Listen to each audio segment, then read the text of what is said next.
Hello, my name is Tim Roberts, U.S. National Director, and I want to thank you for watching this video about a tool that I am very passionate about, the power of one. Before we get into the actual tool and how it works, I think it's important that we step back to the why behind its creation. You see, for years and years in BNI, we've been asking, why are members not renewing? Why do they leave the amazing opportunity that a BNI chapter provides them? Far too many times, I would just hear the answer, well, it's because they don't get results. To which I would always ask, well, why? Why are they not getting the results to justify renewing in their chapter? This question was met with, well, it's because they are not doing it. They're not following the program. If they only did the activity, they would see the results. Now, unfortunately, this is where the conversation often ended. Not many people were asking, well, why are a lot of our members not engaged in the activities that produce the results? Is it that we are just finding lazy professionals to join BNI? I don't believe that's the case. Personally, I believe it's because most members are simply not aware of the actual activity they're doing in BNI. They have no way to easily interpret the data that is shared and understand if their activity is on par or not.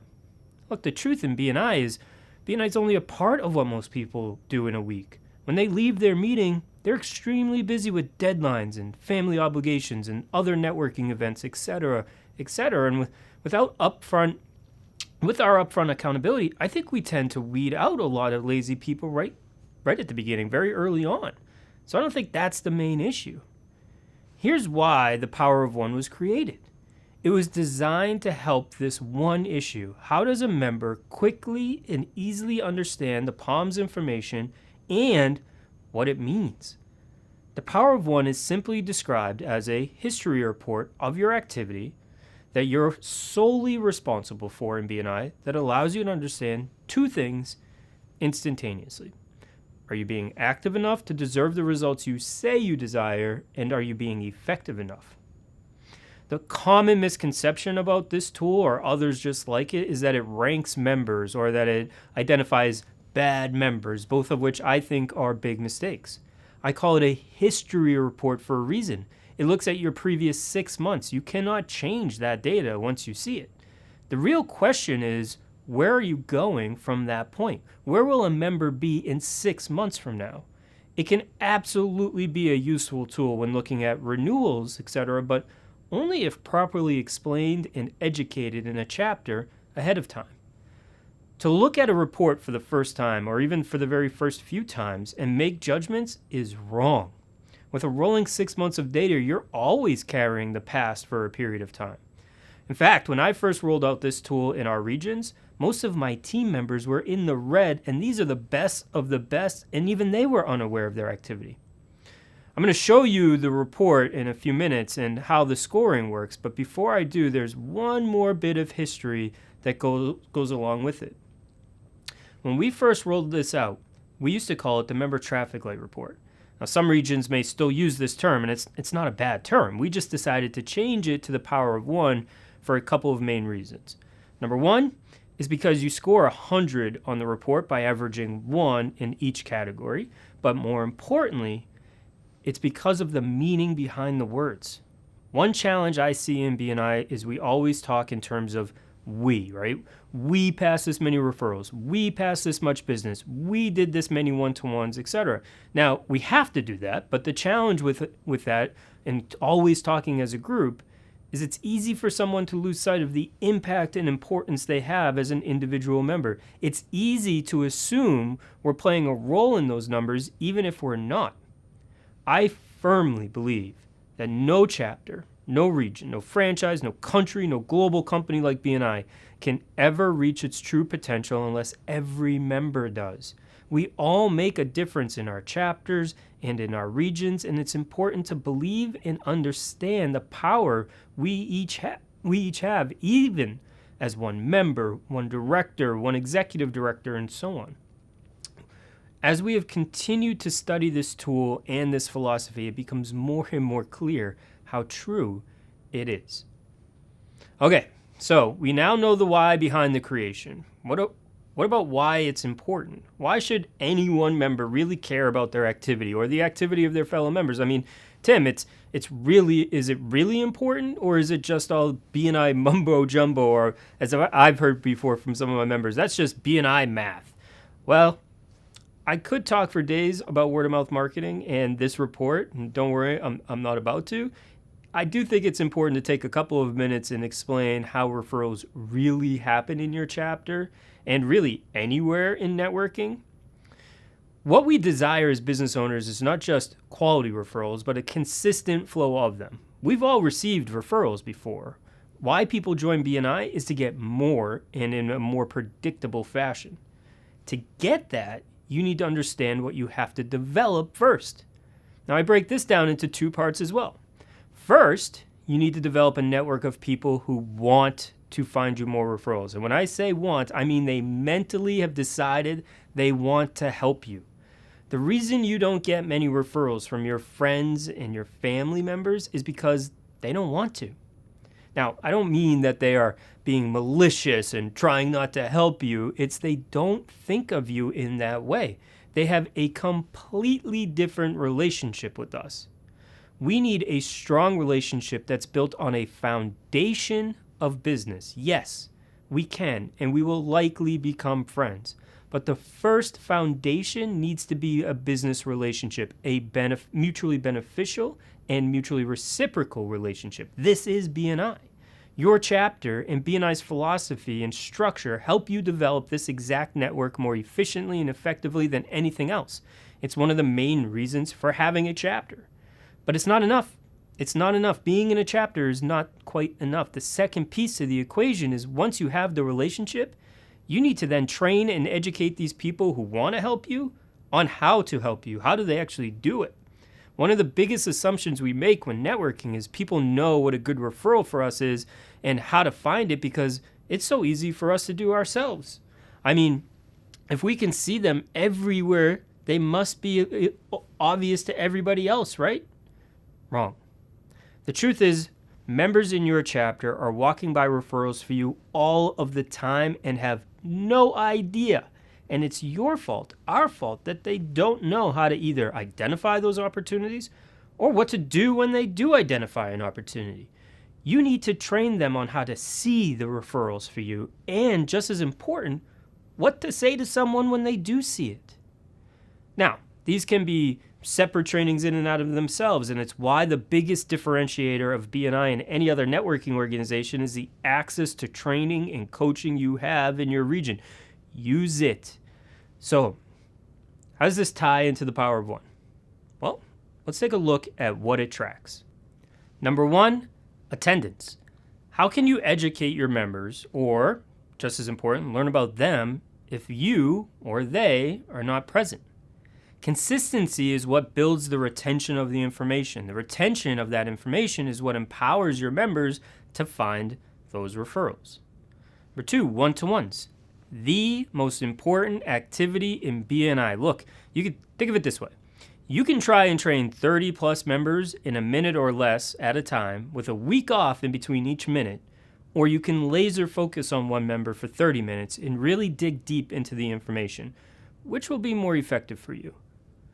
When I left B&I as a member, it was to do B&I full time. I was averaging between 5 and 6 referrals received a week, but I was also doing 5 one-to-ones a week. They drove over 50% of all my referrals, so they were worth it. Number 3, referrals you're passing. Givers gain, enough said, right? Look, the quickest way to develop the want to part of the equation is to showcase you want to help them first. Number 4, visitors. The only way to increase the odds of getting more referrals is to increase your opportunities. The only way to do that is to have more people in the room learning how to help you. Expand your contact sphere, expand your referral opportunities. Even if you never become more effective in what you're doing, you're going to receive more referrals based on more opportunity. To me, bringing visitors to your chapter is the ultimate sign of givers gain. And 5, finally, CEUs. How do you become more effective in your networking? You learn the skills. How do we learn the skills? Training. BNI gives you access to specific training on how to become more effective in this system. Use it again. Look, every spring starts spring training in baseball. Professional ball players head to where it's warm, and I'm jealous of that, and train for the upcoming year. What do they train on?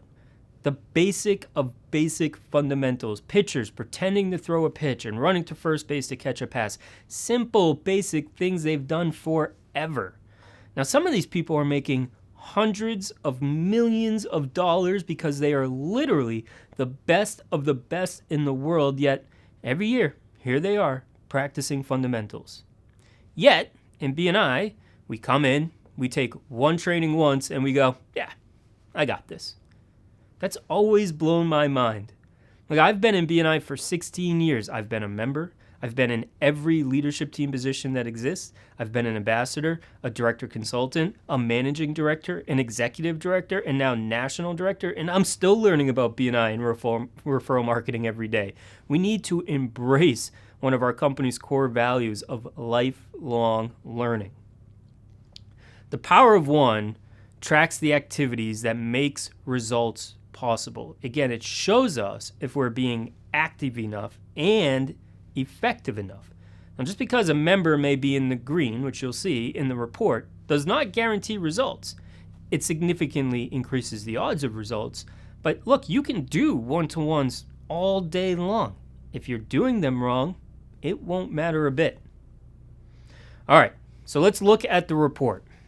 You can see in this example how it scores each category 0 to 20 points and puts a color to each score so you can understand if you are on track activity-wise in that category. It also gives you a total score and color. Now, the way that breaks down is for a total score of 70 to 100 is in the green, 50 to 69 is yellow, 30 to 49 red, and under 30 is gray. The scoring is very fair, and you can see on the scoring tab in the report how each category breaks down. Now, to score 100 on the report, this is what you need to do. You need to average 95% or better attendance, average one referral passed per week, one visitor per month, one one-to-one per week, and finally one CEU per week. It looks at, again, the last 6 months because it gives you a clearer picture. Some weeks you won't have a referral, we get that, but on a 6-month view, it gives us a clearer meaning to those averages. Now, the calculations are individualized by how many actual weeks you were a member in that 6-month period. So if you have been a member for only 2 months or 8 weeks, your stats are divided by 8, not the full 26. Now you can see, though, that you can see very quickly who's been active and who hasn't been. Those individual members would then know if they've been effective.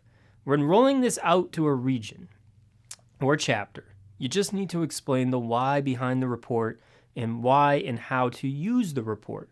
Remove the fear of the first score they will see and explain to your members why what matters is where they are 6 months from now.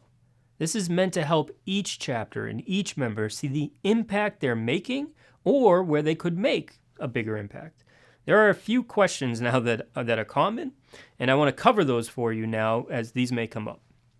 Number 1, why are subs only half credit? A common question with a very simple answer. If you're having a person sub for you at your meeting, and that is just as valuable to your members as you personally being there, you should probably stop going. Look, you get credit for having a sub versus being absent, but it cannot be the same value as a member themselves being there. Keep in mind, this is about relationship building. Consistently being there matters. Number 2, why is thank you for closed business not even on here? And there are a couple main reasons for this. First, this report tracks what you are accountable to, and what you are not entirely accountable to is thank you for closed business. You could pass an amazing referral, and your member could mess it up. Is that your fault? Someone could forget to put it in. Is that your fault? Look, thank you for closed business is an important stat, and it needs to be considered. The power of one is not the end-all, be-all. It's just an important tool. Closed business is important to look at, but it's not the only thing either. Now, that leads into the second reason, which is, again, thank you for closed business can be very misleading, and it actually can cause issues in chapters. I mean, I could walk into your chapter this week, drop a $250,000 referral to someone, walk out, and at the end of the year, I'll likely be one of your top thank you for closed business passers. Now, how many people did I help? 1. How many times did I help them? Once. Was I a good member? Look, the truth is the activity drives the thank you for closed business anyways. In fact, in our regions, our members in the green, on average, pass over 4 times more business than those in the red and over 8 times more than those in the gray. I've had a lot of members come to me over the years and say they don't care about the Power of One score because they pass the most business in the chapter. What they fail to see is how few people that's going to. Usually it's just their contact sphere members and little else. And they fail to recognize how much more they could be giving with the right activity, right? These people might be very effective. They're just not active. If they picked up the activity, more results. If your chapter builds a culture around accountability to activity and learning, I promise you, closed business will go up more than you can even imagine. This tool will help build that culture.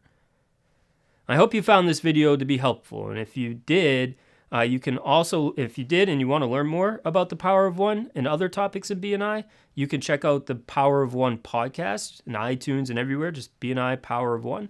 There's also the BNI podcast, there's the new BNI University, and the amazing training opportunities in your region you need to take advantage of. I hope you use this tool. I hope it's used in the right way. It can be very powerful, very motivational, and it can really drive results, which will drive retention. Make it a positive tool, not a weapon, and it will produce the results you're looking for. If you ever have any questions, we're always here to help you.